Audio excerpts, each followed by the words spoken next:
Sir हमारे पास बहुत सारे मॉलिक्यूल्स है। बहुत सारे? कितने? अरे sir an number of molecules है। अरे फिर भी कोई काउंटिंग तो होगी। लीजिए सर, आप खुद देख लीजिए। अरे ये तो बहुत सारे मॉलिक्यूल्स है। ये तो हजारों से लेकर लाखों मॉलिक्यूल्स है। सर हम तो पहले ही कह रहे थे कि हमारे पास बहुत सारे मॉलिक्यूल्स है, एन नंबर ऑफ मॉलिक्यूल्स है।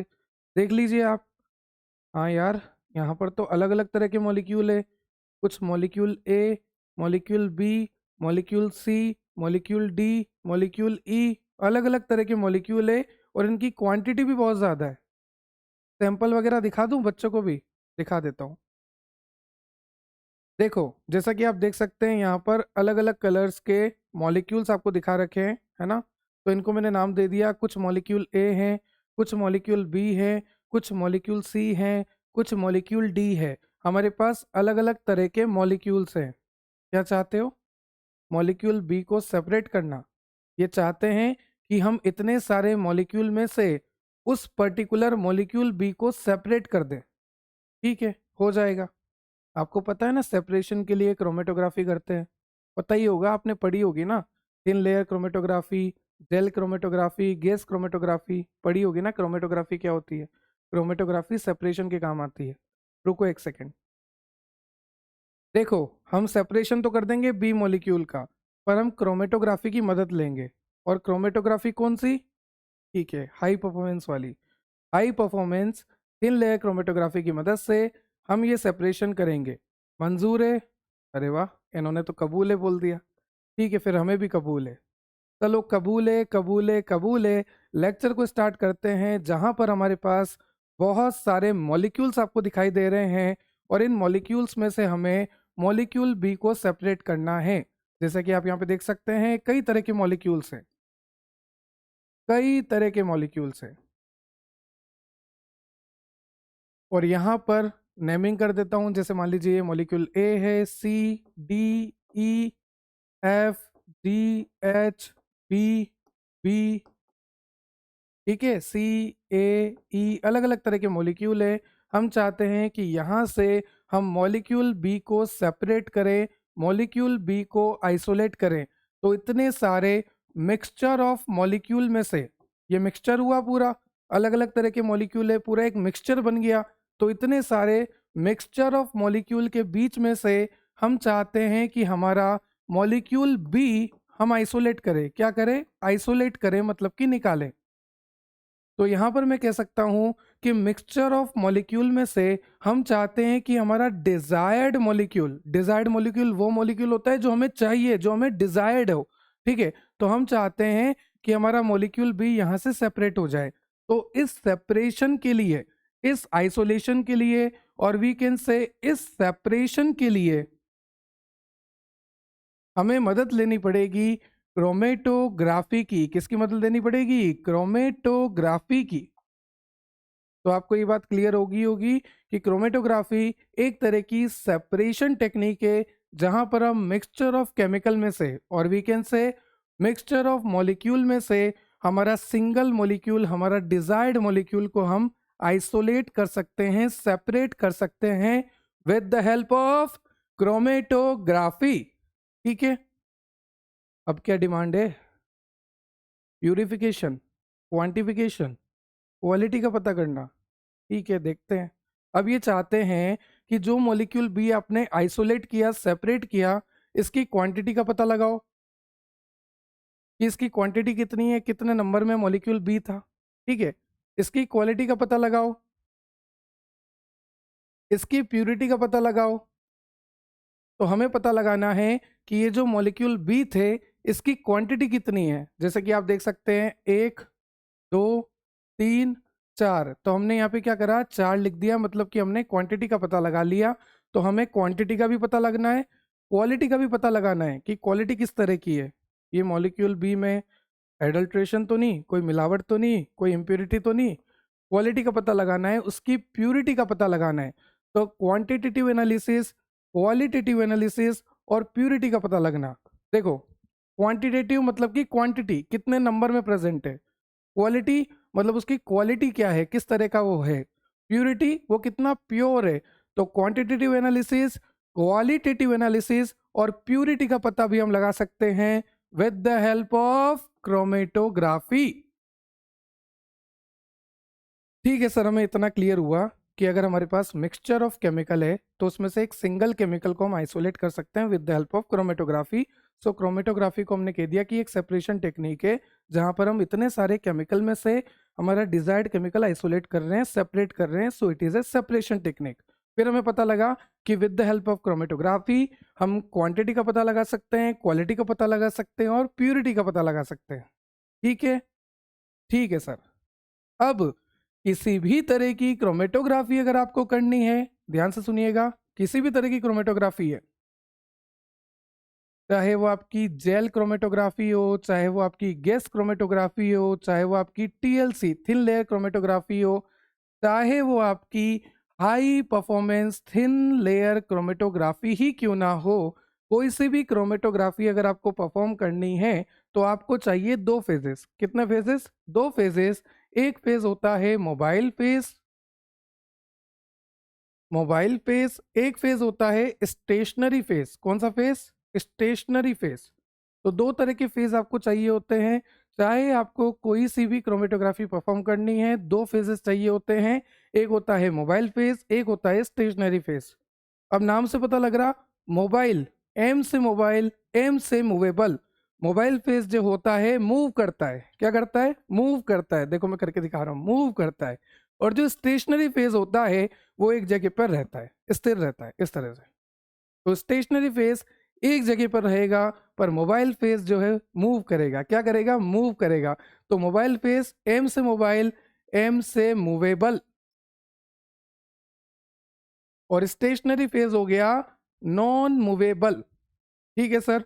अभी तक की कहानी में हमें ये क्लियर हुआ कि क्रोमेटोग्राफी एक सेपरेशन टेक्निक है जिसकी मदद से हम मिक्सचर ऑफ केमिकल में से, मिक्सचर ऑफ मॉलिक्यूल में से हमारे सिंगल केमिकल को, सिंगल मॉलिक्यूल को, डिजायर्ड मॉलिक्यूल को आइसोलेट कर सकते हैं। और आइसोलेशन के साथ साथ उसकी प्यूरिटी का पता करना, उसकी क्वांटिटी का पता करना, उसकी क्वालिटी का पता करना। क्वांटिटी का पता करना मतलब क्वांटिटेटिव एनालिसिस, क्वालिटी का पता करना मतलब कि क्वालिटेटिव एनालिसिस भी हम कर सकते हैं with the help of chromatography. और कोई सी भी क्रोमेटोग्राफी हो, चाहे वो थिन लेयर हो, चाहे वो हाई परफॉर्मेंस हो, किसी भी तरह की क्रोमेटोग्राफी को परफॉर्म करने के लिए आपको दो फेजेस चाहिए। एक होता है स्टेशनरी फेज, एक होता है मोबाइल फेज। तो जो स्टेशनरी फेज होता है स्टेशनरी रहता है, हिलता नहीं है।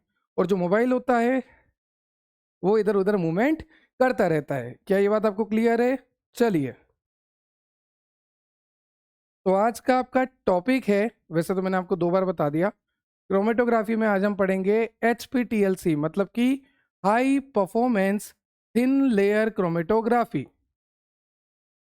ठीक है, तो ध्यान से सुनिएगा और समझिएगा।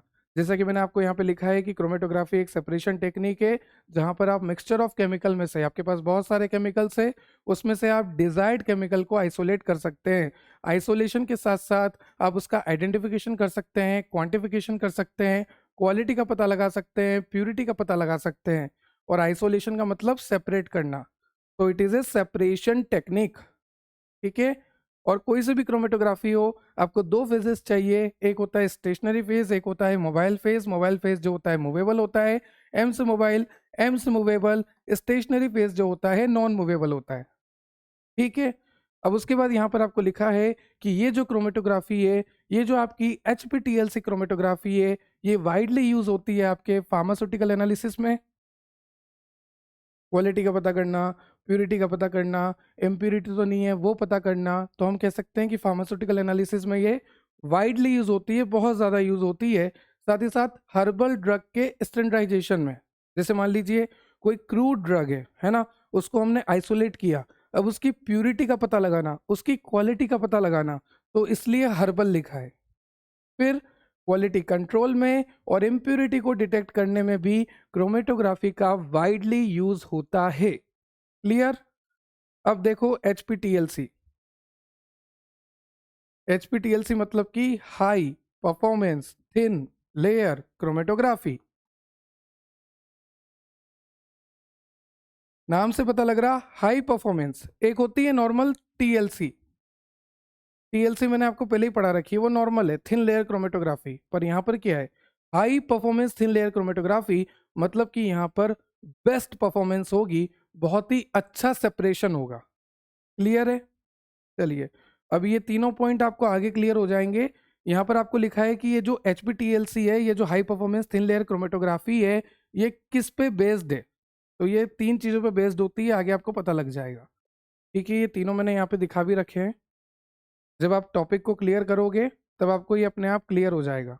ठीक, कौन कौन से 3 फैक्टर होते हैं? Polarity, adsorption to stationary phase और सॉल्युबिलिटी इन मोबाइल फेज।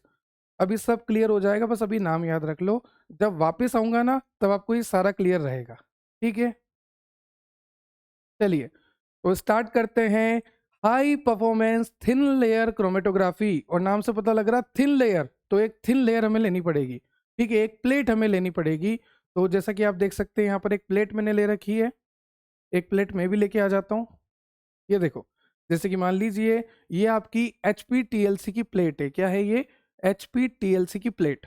देखो मैं वापस बोल देता हूँ, क्योंकि मुझे पता है कि हो सकता है जो बच्चा पहली बार क्रोमेटोग्राफी पढ़ रहा है उसे कंफ्यूजन हो। अभी तक हमने क्या देखा? क्रोमेटोग्राफी एक सेपरेशन टेक्निक है, एक आइसोलेशन टेक्निक है, जहां पर मिक्सचर ऑफ केमिकल में से हम सिंगल केमिकल को आइसोलेट कर सकते हैं, आइडेंटिफाई कर सकते हैं, प्यूरिटी का पता कर सकते हैं, क्वांटिटी का पता कर सकते हैं, क्वालिटी का पता कर सकते हैं, उसमें कितनी इम्प्यूरिटी है वो पता कर सकते हैं। फिर हम देख रहे हैं high performance thin layer chromatography, एक क्रोमेटोग्राफी का ही टाइप है high performance thin layer chromatography, मतलब कि यहाँ पर बहुत ही अच्छा सेपरेशन होगा, क्योंकि नाम से पता लग रहा हाई परफॉर्मेंस।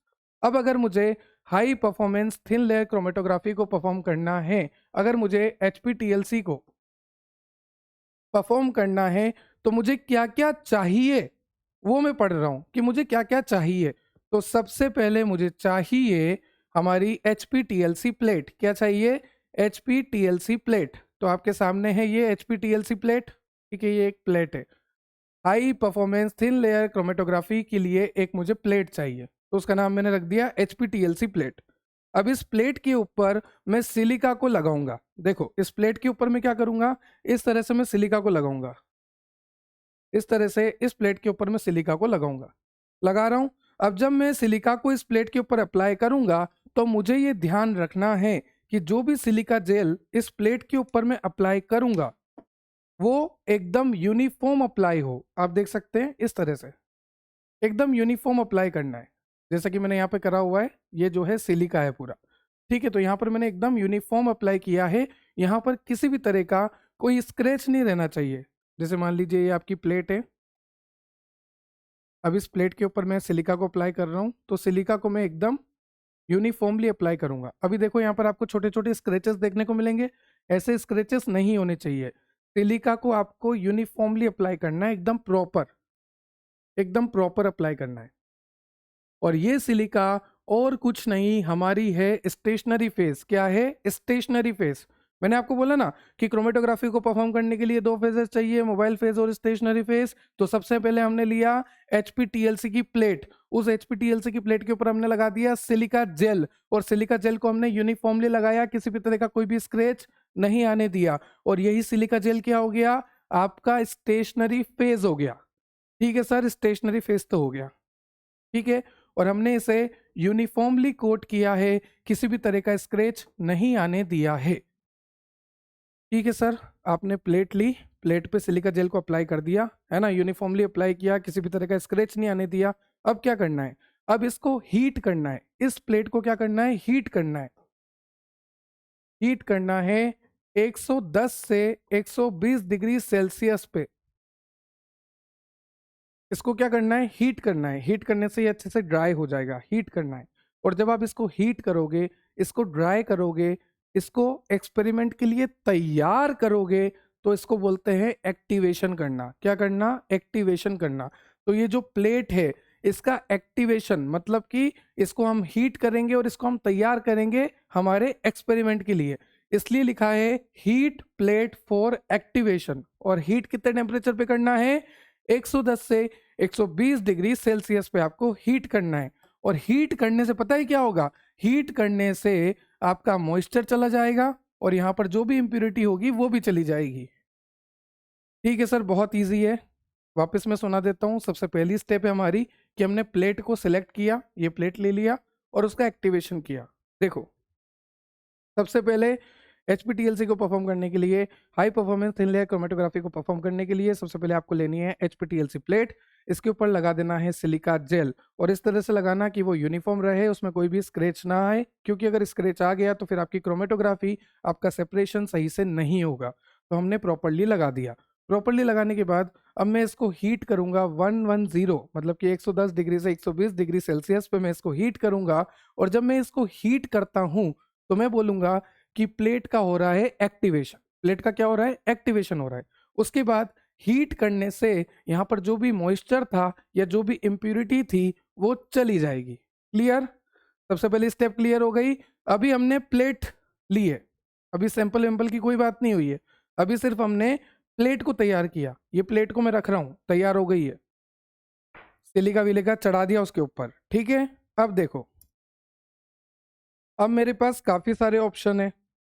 मेरा सैंपल हो सकता है टेबलेट हो सकता है मेरा सैंपल सिरप हो सकता है मेरा सैंपल कोई पाउडर फॉर्म हो, इसके अंदर पाउडर फॉर्म है। ठीक है, तो मैं चाहता हूं सेपरेशन करना, तो मेरे पास ऑप्शन है कि टेबलेट में से सेपरेशन करूं एक्टिव इंग्रेडिएंट का, लिक्विड में से सेपरेशन करूं एक्टिव इंग्रेडिएंट का, या पाउडर में से सेपरेशन करूं एक्टिव इंग्रेडिएंट का। मेरे पास ऑप्शन है। मैं अभी क्या कर रहा हूं, सैंपल को सिलेक्ट कर रहा हूं कि मुझे जो सेपरेशन करना है वो किस में से करना है। तो इस प्रोसेस को बोलेंगे सैंपल सिलेक्शन। फिर मैंने डिसाइड किया कि चलो लिक्विड पाउडर को हटाओ, सॉलिड टेबलेट लेते हैं। ठीक है सर, आपका सैंपल हो गया सिलेक्ट। जैसा कि आप अगले पेज पे देख सकते हैं, सबसे पहले हमने किया है सैंपल को सिलेक्ट, सिलेक्शन ऑफ सैंपल, वो भी प्रॉपर क्वांटिटी में हमने लिया है कि मैं टैबलेट को भी ले सकता हूँ, सिरप को भी ले सकता हूँ, पाउडर को भी ले सकता हूँ, हो सकता है किसी प्लांट के एक्सट्रैक्ट को भी ले सकता हूँ। ठीक है, और वो मैंने प्रॉपर क्वांटिटी में ले लिया, ना ज़्यादा ना कम, क्योंकि कम लूंगा तो सेपरेशन सही से नहीं होगा, ज़्यादा लूंगा तो फिर रिजल्ट खराब आएगा। तो एक प्रॉपर क्वांटिटी में मैंने हमारे सैंपल को सिलेक्ट कर लिया और मेरा सैंपल है सॉलिड डोजेस फॉर्म। ठीक है, अब ये सैंपल है और मैं चाहता हूं कि इस दवाई के अंदर जो भी एक्टिव इंग्रेडिएंट है उसको सेपरेट कर दूं। ठीक है, तो मैं क्या करूंगा, इस टेबलेट को निकालूंगा, निकाल लिया। ठीक है, फिर इस टेबलेट को निकालने के बाद, बड़ी गंदी स्मेल है इसकी, इस टेबलेट को निकालने के बाद इसको मैं क्रश करूंगा। क्या करूंगा? क्रश करूंगा और पाउडर फॉर्म में कन्वर्ट करूंगा। तो लेट सपोज ये जो टेबलेट मेरे हाथ में है, ठीक है, इसको मैंने क्रश करके इस तरह से पाउडर फॉर्म में कन्वर्ट कर दिया। ये देखो यहाँ पर लिखा है क्रशिंग, मतलब कि जो भी अगर आपने सॉलिड टेबलेट ली है तो उसको क्रश कर दो, क्रश करके उसको बिल्कुल छोटे छोटे पार्टिकल में, बिल्कुल फाइन पार्टिकल में कन्वर्ट कर दो। आपने यहाँ पर मोटार पेस्टल से इसको फाइन पार्टिकल में कन्वर्ट कर दिया, इस तरह से कूट कूट कर। जैसे मान लीजिए मोटार, ये पेस्टल, कूट कूट कर इसको पाउडर फॉर्म में कन्वर्ट कर दिया। और जैसे ही पाउडर फॉर्म में कन्वर्ट हुआ, इसको आपने डिसॉल्व कर दिया। मैथेनॉल ले लो, क्या ले लो? मैथेनॉल ले लो, या फिर आप एथेनॉल ले लो। तो मैथेनॉल और एथेनॉल में आपने ये दवाई का पाउडर डाल दिया। ठीक है सर, हमने इस दवाई का पाउडर बनाया था, इस दवाई के पाउडर को हमने मेथनॉल एथेनॉल में डाल दिया। क्यों डाल रहे हैं? ताकि ये अच्छे से घुले, डिजोल्व हो और इसके अंदर का जो इंग्रेडिएंट है ना वो हमें मिले। ठीक है, हमने इसको कूटा मतलब कि मोटा पेस्टल में रखा, इसके छोटे छोटे पार्टिकल में कन्वर्ट किया, इसको डिजोल्व कर दिया मेथनॉल एथेनॉल में। क्यों कर रहे हैं? ताकि ये अच्छे से घुले, अच्छे से डिजोल्व हो और इसके अंदर का जो इंग्रेडिएंट है वो हमें मिले। ठीक, और कभी कभार क्या होता है कि डिसोल्यूशन अच्छे से नहीं होता, अच्छे से घुल नहीं पाता, तो उस कंडीशन में हमें सोनिकेटर का यूज करना पड़ता है। किसका यूज करना पड़ता है? सोनिकेटर का। तो सोनिकेटर भी हम यूज करते हैं अगर रिक्वायर्ड है तो। ठीक, अब यहाँ पर अच्छे से हमारा जो पाउडर है वो डिसॉल्व हो गया इस लिक्विड में, अच्छे से डिसॉल्व हो गया। अब हमें क्या करना है? अब हमें करना है फिल्ट्रेशन। क्या करना है? फिल्ट्रेशन। मान लीजिए इसके अंदर वो डिसोल्यूशन है जो भी हमने करा, हमने जो पाउडर बनाया उसको मेथनॉल एथेनॉल में डिसॉल्व कर दिया, वो इसके अंदर है। ठीक है, इसके अंदर है। अब मैंने ले लिया फिल्टर पेपर। क्या ले लिया? Filter paper. अब मैं यहाँ से इसको डाल रहा हूँ और यहाँ से ये फिल्टर पेपर से पास होके नीचे आ रहा है। यहाँ से सपोज करो, इमेजिन करो, यहाँ से मैं इसको डाल रहा हूँ और ये फिल्टर होके नीचे आ रहा है, क्योंकि फिल्टर पेपर का काम क्या है? फिल्टर करना।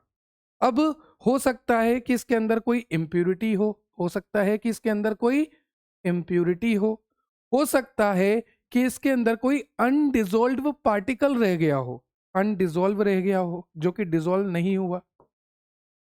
ठीक है, तो जब हम फिल्ट्रेशन करते हैं, जब हम फिल्टर पेपर लगा के इस सॉल्यूशन का फिल्ट्रेशन करते हैं, तो उस दौरान जो अनडिजोल्व पार्टिकल है वो भी यहाँ पे रुक जाएंगे, जो इम्प्यूरिटी है वो भी फिल्टर पेपर पे रुक जाएगी, और जो डिसोल्यूशन वाला काम है वो नीचे आ जाएगा।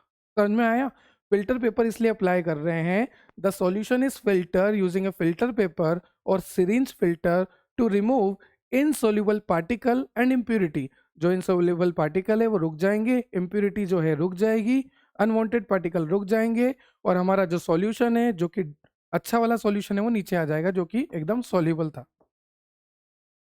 तो यहाँ पर क्या रुकेगा? यहाँ पर रुकेगा आपका इनसोल्यूबल पार्टिकल और आपकी इम्प्यूरिटीज। क्लियर हुआ? अब मैंने बना तो लिया इसको, पर हो सकता है ये कॉन्सेंट्रेटेड फॉर्म में हो, कंसंट्रेटेड फॉर्म में हो, तो फिर मेरे को क्या करना पड़ेगा? इसको डाइल्यूट करना पड़ेगा। इसको ऐसे समझो जैसे मैंने इतना सा पानी लिया और उसमें 2 नींबू डाल दिए, तो एकदम एसिडिक हो जाएगा, एकदम कंसंट्रेटेड हो जाएगा। नींबू पानी बनेगा क्या? बेकार हो जाएगा वो तो। फिर मैंने पानी का अमाउंट बढ़ाया और मैंने 2 गिलास पानी और डाला, तो इतना सारा पानी, उसमें 2 नींबू, अब बढ़िया नींबू पानी हो गया ना, ऐसे। तो यहाँ पर हो सकता है कि ये कॉन्सेंट्रेटेड फॉर्म में हो। अगर ये कंसंट्रेटेड फॉर्म में है तो इसके लिए आपको करना पड़ेगा डाइल्यूशन। क्या करना पड़ेगा? डाइल्यूशन करना पड़ेगा। जब ये डाइल्यूट होगा तभी क्रोमेटोग्राफी अच्छे से परफॉर्म होगी। ठीक है सर, हमने सिलेक्शन ऑफ सैंपल किया, सैंपल को फिर तोड़ा, फिर उसको डिसॉल्व किया, फिर उसको फिल्टर किया, फिर उसका डाइल्यूशन किया। अब हमारा सैंपल तैयार है। सैंपल वो जिसमें से हमें सेपरेशन करना है वो तैयार है। तैयार है? तैयार है सर। इससे पहले प्लेट तैयार करी थी ना? अरे हाँ सर, याद है, प्लेट ली थी, उस पर सिलिका अप्लाई किया था, जो कि स्टेशनरी फेज है। एक बात और मैं बता दूं, एक बात और मैं बता दूं कि ये जो सिलिका अप्लाई किया, ये जो स्टेशनरी फेज है, ये पोलार नेचर का है। पोलार का मतलब क्या होता है वो भी सुन लो। पोलार का मतलब होता है ऐसे मॉलिक्यूल जिसमें अनइक्वल डिस्ट्रीब्यूशन हो इलेक्ट्रिक चार्ज का। जो इलेक्ट्रिकल चार्ज है उसका अनइक्वल डिस्ट्रीब्यूशन, कहीं पर पार्शियल पॉजिटिव, कहीं पर partial negative, unequal distribution of electrical charge, ऐसे मॉलिक्यूल को कहते हैं पोलार मॉलिक्यूल। वापस बोल देता हूं, unequal distribution of electrical charge, ऐसे मॉलिक्यूल को कहते हैं पोलार मॉलिक्यूल। ठीक है, तो यहां पर ये किस तरह के नेचर का है? पोलार नेचर का है। चलिए, तो हमने हमारा सैंपल तैयार कर लिया, हमारे पास हमारी प्लेट भी तैयार है। तो ये जो सैंपल हमने तैयार किया, इसको प्लेट पे लगा देंगे। कहाँ पे लगा देंगे? प्लेट पे लगा देंगे। और पता है कैसे लगाएंगे? जनरली जनरली अगर नॉर्मल टीएलसी होती तो हम इस तरह से लगाते, गोल, है ना, सर्कुलर लगाते। पर ये जो हाई परफॉर्मेंस है, इसमें हम इस तरह से लगाएंगे, इस तरह से। दिख रहा है? एक स्ट्रेट लगाएंगे। आप देख सकते हैं यहाँ पे लिखा है कि यहाँ पर अप्लाई करेंगे हम। अप्लाई जो है स्मॉल बैंड के फॉर्म में करेंगे, एक छोटा सा बैंड बनाएंगे हम, इस तरह से बैंड बनाएंगे। सर्कुलर फॉर्मेट में यहाँ पर अप्लाई नहीं करना है, ये बात हमें ध्यान रखनी है कि सर्कुलर फॉर्मेट में यहाँ पर हमें अप्लाई नहीं करना है। यहाँ पर हमें क्या बनाना है? एक बैंड बनाना है। क्या ये बात आपको क्लियर हो गई? चलिए, अब सैंपल को प्लेट पे अगर लगाना है तो मशीन्स भी होती है लगाने के लिए, नहीं तो हम मैनुअली भी लगा सकते हैं। तो दोनों तरीके पॉसिबल है। ऑटोमेटिक मशीन्स भी सैंपल को इस तरह से प्लेट पे लगा सकती है बैंड की फॉर्म में, या फिर हम खुद भी माइक्रो सिरिंज से इस तरह से हम लगा सकते हैं। ठीक है? ठीक है सर, प्लेट तैयार हो गई, प्लेट पे सैंपल लगा दिया। क्लियर? आगे चलते हैं। नेक्स्ट है आपका प्रिपरेशन ऑफ मोबाइल फेस। क्योंकि हमने स्टेशनरी फेस तो ले लिया ना, सिलिका जेल जो कि पोलार नेचर का था, जो कि प्लेट पे लगा दिया। और मैंने आपको बोला कि कोई भी क्रोमेटोग्राफी करनी है तो एक तो स्टेशनरी फेस होना चाहिए, एक मोबाइल फेस होना चाहिए। स्टेशनरी फेस तो हमने तैयार कर लिया था, अब बात करेंगे मोबाइल फेस की। अब एक बहुत ही बड़ी बात ध्यान रखना, मैं आपको बताता हूँ कि हमने स्टेशनरी फेस लिया। हाँ सर, हमने स्टेशनरी फेस लिया जो कि सिलिका जेल है, और सिलिका जेल जो है पोलार नेचर का है। तो जो हमारा मोबाइल फेज होगा वो हमें कौन सा लेना है, ये कैसे डिसाइड करेंगे? ये डिसाइड होगा कि स्टेशनरी फेज कैसा है। मेरी बात ध्यान से सुनो, अगर मुझे मोबाइल फेस का सिलेक्शन करना है कि मेरा मोबाइल फेस किस तरह का होना चाहिए, तो वो किस पे डिपेंड करता है? वो डिपेंड करता है कि हमारे पास स्टेशनरी फेस कैसा है। अगर हमारे पास स्टेशनरी फेस पोलार नेचर का है तो मेरा ये कर्तव्य बनता है कि मोबाइल फेस जो है थोड़ा कम पोलार हो, लेस पोलार हो, लेस पोलार हो। ठीक है। कई बच्चे, कई इंस्टीट्यूट यहाँ पर नॉन पोलार भी लिखते हैं, पर नॉन पोलार गलत रहेगा, मैं आपको पहले ही बता रहा हूँ। अगर ये पोलार है तो इसको आप लिखिए लेस पोलार। क्या लिखेंगे? Less polar.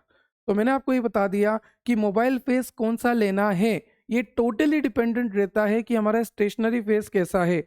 हम यहाँ पे देख रहे हैं कि हमारा स्टेशनरी फेस है सिलिका जेल, जो कि पोलार नेचर का है। इसका मतलब हमारा जो मोबाइल फेस होगा वो थोड़ा कम पोलार लेना हमें पड़ेगा। क्या लेना पड़ेगा? कम पोलार लेना हमें पड़ेगा। क्लियर? क्लियर। तो अभी देखते हैं मोबाइल फेस को लेस पोलार कैसे बनाएं, ऐसा कौन सा मिक्सचर हम लें। तो हमें यहाँ पर, एक सेकेंड, मोबाइल फेस पे आते हैं वापस। हमें यहाँ पर सॉल्वेंट को चूज करना है। सॉल्वेंट मतलब कि मोबाइल फेस, एक ही बात है। अगर मैं आगे बोलूँ सॉल्वेंट या फिर मोबाइल फेस तो एक ही बात है। तो हमें यहाँ पर सॉल्वेंट को चूज करना है, मतलब कि मोबाइल फेस को चूज करना है। तो ये डिपेंड किस पे रहता है? ये डिपेंड रहता है स्टेशनरी फेस पे। ठीक है। हमारा स्टेशनरी फेस कैसा है? पोलार नेचर का है। तो हमारा जो सॉल्वेंट होगा, मतलब कि मोबाइल फेस होगा, वो कैसा होगा? लेस पोलार नेचर का होगा। ठीक है। अब लेस पोलार नेचर का हमें मोबाइल फेस बनाना है, तो उसके लिए हमें लेना पड़ेगा टोलिन। क्या लेना पड़ेगा? टोलिन, इथाइल एसीटेट और फॉर्मिक एसिड। क्या क्या लूंगा मैं? Toluene, ethyl acetate, formic acid. मेरे साथ बोलो, toluene, ethyl acetate, formic acid. और इसका रेशियो रहेगा 5:4:1। क्या रेशियो रहेगा? 5:4:1। रेशियो भी मेरे को ध्यान रखना है, रेशियो भी सही होना चाहिए, 5:4:1।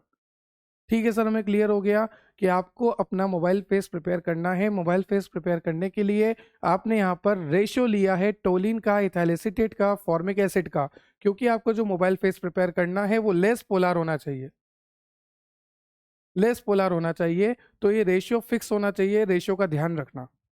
ठीक है, क्लियर है? चलिए, अब रिक्वायरमेंट्स की बात करें तो मोबाइल फेस को बनाने के लिए सबसे पहली रिक्वायरमेंट होगी कि हमारा जो भी ग्रेड है, एनालिटिकल ग्रेड सॉल्वेंट का, वो बेस्ट हो।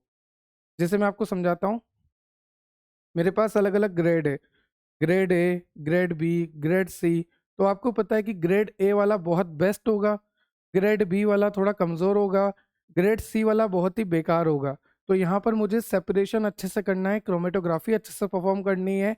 मतलब मेरा मोबाइल फेस जो होना चाहिए वो ए ग्रेड का होना चाहिए, टॉप क्वालिटी का होना चाहिए। तो यहाँ पर लिखा है एनालिटिकल ग्रेड सॉल्वेंट का चेक करो कि प्यूरिटी ज़्यादा होनी चाहिए और इम्प्यूरिटी बिल्कुल भी नहीं होनी चाहिए। हमारे पास जो सॉल्वेंट होगा, हमारे पास जो मोबाइल फेज होगा, उसमें प्यूरिटी बहुत अच्छी होनी चाहिए और इम्प्यूरिटी बिल्कुल भी नहीं होनी चाहिए अगर हमें क्रोमेटोग्राफी को परफॉर्म करना है तो। फिर लिखा है फ्रेशली प्रिपेयर्ड मिक्सचर, मतलब कि हमें hand to hand mobile phase को तैयार करना है। ऐसा नहीं है कि मोबाइल फेस बनाया और उसको रख दिया और 6 महीने बाद यूज ले रहे। नहीं भाई, अगर मैं उसे बाद में यूज लूंगा तो हो सकता है कि वो एवापोरेट हो जाए, हो सकता है कि उसमें इम्प्यूरिटी आ जाए। तो hand to hand freshly prepared आपको मोबाइल फेस यूज करना है। ठीक है। उसके बाद लिखा है प्रॉपर रेशियो ऑप्टिमाइजेशन।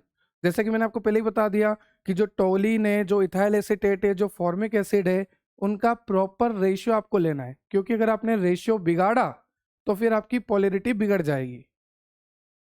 मैं आपको स्पेसिफिक भी बता देता हूँ कि टोलिन जो होता है नॉन पोलर नेचर का होता है, इथाइल एसीटेट जो होता है मॉडरेटरी पोलर होता है, और फॉर्मिक एसिड पूरी तरह से पोलर होता है। इन तीनों का रेशियो बहुत ही ज़रूरी है। जैसे हमने लिया 5:4:1, जिससे हमें मिला एक लेस पोलर सॉल्यूशन जो कि हमें चाहिए। क्लियर? तो ध्यान से सुन लो, अगर मैं बोलूँ मोबाइल फेस मतलब कि वो सॉल्वेंट ही है, सॉल्वेंट मोबाइल फेस। ठीक, चलिए सारा समझ में आ गया कि हमें ग्रेड अच्छा लेना है, फ्रेशली प्रिपेयर्ड लेना है, और ऑप्टिमाइजेशन मतलब कि बहुत ही प्रॉपर रेशियो सेट करना है, क्योंकि हमें एक लेस पोलार मोबाइल फेस बनाना है और वीकेंड से सॉल्वेंट बनाना है। अब एक बात और मैं आपको बता दूं कि मान लीजिए थोड़ी सी गलती हो गई, हमने पुराना सॉल्वेंट ले लिया, या फिर हमने कोई घटिया ग्रेड का सॉल्वेंट ले लिया, या फिर हमने रेशियो सही से नहीं रखा और उसके चलते हुए लेस पोलार की जगह मोर पोलार बन गया, या फिर बिल्कुल ही लेस पोलार बन गया। तो उस कंडीशन में पता है क्या होगा? उस कंडीशन में हो सकती है टेलिंग। सर टेलिंग का मतलब क्या होता है? टेलिंग का मतलब ये होता है, देखो ध्यान से सुनना। अभी तक हमने प्लेट तैयार करी थी, प्लेट तैयार कर दी थी, इसके ऊपर सैंपल लगा दिया था, सैंपल लगा दिया था। तो मैं आपको समझाता हूँ। जैसे आपने ये प्लेट तैयार कर ली थी, इसके ऊपर आपने सैंपल लगा दिया था। अब होगा क्या? अच्छा सैंपल यहाँ पर इस तरह से लगाएंगे, ये सैंपल लगा दिया था, ठीक है। अब होगा क्या कि जो मोबाइल फेज आपने तैयार किया ना, वो मोबाइल फेज ऊपर जाएगा, और जब वो ऊपर जाएगा ना, तो ये जो बैंड आपने लगाया था इसको खराब कर देगा, इसको खराब कर देगा। तो ध्यान रखना, इसे कहते हैं टेलिंग। मतलब कि जब मोबाइल फेज ऊपर जाएगा, प्लेट के ऊपर चढ़ेगा, तो वो जो बैंड हमने लगा रखा था वो खराब हो जाएगा। वो खराब होगा तो सेपरेशन ही बेकार हो जाएगा, क्रोमेटोग्राफी गलत हो जाएगी। तो इसलिए मैं आपसे बार बार कह रहा हूं कि जितनी भी टर्म्स एंड कंडीशन है उनको ध्यान से सुन लो, कि आपका ग्रेड अच्छा होना चाहिए, फ्रेशली प्रिपेयर्ड होना चाहिए, और रेशियो ऑप्टिमाइजेशन होना चाहिए। अगर ऐसा नहीं हुआ तो टेलिंग आपको फेस करनी पड़ सकती है। ठीक है सर। सबसे पहले हमने प्लेट को तैयार किया, है ना, उस पर सिलिका जेल लगा के, उस पर हमने स्टेशनरी फेज लगा दिया जो कि पोलर नेचर का था। फिर हमने सैंपल भी तैयार कर लिया। फिर हमने अब मोबाइल फेस भी तैयार कर लिया। मतलब कि हमारे पास बहुत सारी चीज़ें हो गई सर। सबसे पहले हमने प्लेट तैयार करी, उस पर स्टेशनरी फेस लगा दिया। फिर हमने सैंपल तैयार कर लिया, उस सैंपल को प्लेट पे अप्लाई कर दिया। फिर हमने मोबाइल फेस मतलब कि आपका सॉल्वेंट तैयार कर लिया। ठीक। अब क्रोमेटोग्राफी शुरू होने वाली है, हमने सारी चीज़ें तैयार कर ली है। अब एक बात और मैं आपको बता दूं कि इन सारी चीज़ों को रखने के लिए एक चैम्बर हमें चाहिए। क्या चाहिए? एक चैम्बर हमें चाहिए। इन सारी चीजों को रखने के लिए हमें क्या चाहिए? चैम्बर चाहिए। ठीक है, चैम्बर चाहिए। क्या क्या तैयार किया हमने? सर हमने तैयार किया एक प्लेट जिसके ऊपर हमने लगा रखा है सिलिका, और यहीं पर हमने सैंपल भी लगा दिया, सैंपल को तैयार करके। और हमने मोबाइल फेस को भी तैयार कर लिया, मोबाइल फेस जिसको हम बोल सकते हैं सॉल्वेंट, जो कि लेस पोलर है। ठीक है। तो जो आपने मोबाइल फेस तैयार किया ना, अब उसे चैम्बर में डालने का समय आ गया। कहाँ पे डालने का समय आ गया? चैम्बर में डालने का। तो ये लिख दिया मैंने मोबाइल फेस। और इस मोबाइल फेस को कहाँ डालने का समय आ गया बच्चों? चैम्बर में डालने का समय आ गया। कहाँ डालने का समय आ गया? चैम्बर में डालने का समय आ गया। तो इस मोबाइल फेस को मैं चैम्बर में डाल रहा हूँ। और कहाँ तक डालूंगा? यहाँ बॉटम बॉटम में डालूंगा। मैं बोलूंगा कि 0.5 से 1 सेंटीमीटर तक, इतना इतना कवर होना चाहिए। 0.5 या फिर 1 सेंटीमीटर, इतना इतना ये कवर होना चाहिए। ठीक है सर। अब यहाँ पर हमने इसको लगाने के बाद एक लगाया फिल्टर पेपर। क्या लगाया? Filter paper. यहाँ पर हमने फिल्टर पेपर लगा दिया। This is your filter paper, filter paper. ठीक है सर, आप कहना चाहते हैं कि एक चेंबर होना ज़रूरी है। हमने चेंबर ले लिया आपके कहने पे। अब आपने कहा कि चेंबर में मोबाइल फेस डाल दो, हमने चेंबर के अंदर मोबाइल फेस भी डाल दिया। आपने बोला कि 0.5 सेंटीमीटर से 1 सेंटीमीटर तक ही डालो, तो हमने इतना सा ही मोबाइल फेस डाला। अब उसके बाद आपने बोला कि यहाँ पर एक फिल्टर पेपर लगा दो, तो आपके कहने पर हमने यहाँ पर फिल्टर पेपर भी लगा दिया। अब देखो ध्यान से क्या होगा। अगर मोबाइल फेज है, यहाँ पर अंदर लिक्विड है, तो इसकी वेपर बनेगी। बनेगी नहीं बनेगी? ये एवापोरेट होगा, इसकी वेपर बनेगी। तो यहाँ पर इसकी वेपर बनना शुरू हो गई, ये इसकी वेपर बन रही है। ठीक है। अब ये जो लिक्विड यहाँ पर है, ये जो सॉल्वेंट यहाँ पर है, ये जो मोबाइल फेज यहाँ पर है, जब इसकी वेपर बनेगी बनेगी बनेगी बनेगी, तो ये फिल्टर पेपर पे भी आएगी, और ये वेपर यहाँ पर फिल्टर पेपर पे इस तरह से हो जाएगी। ठीक है।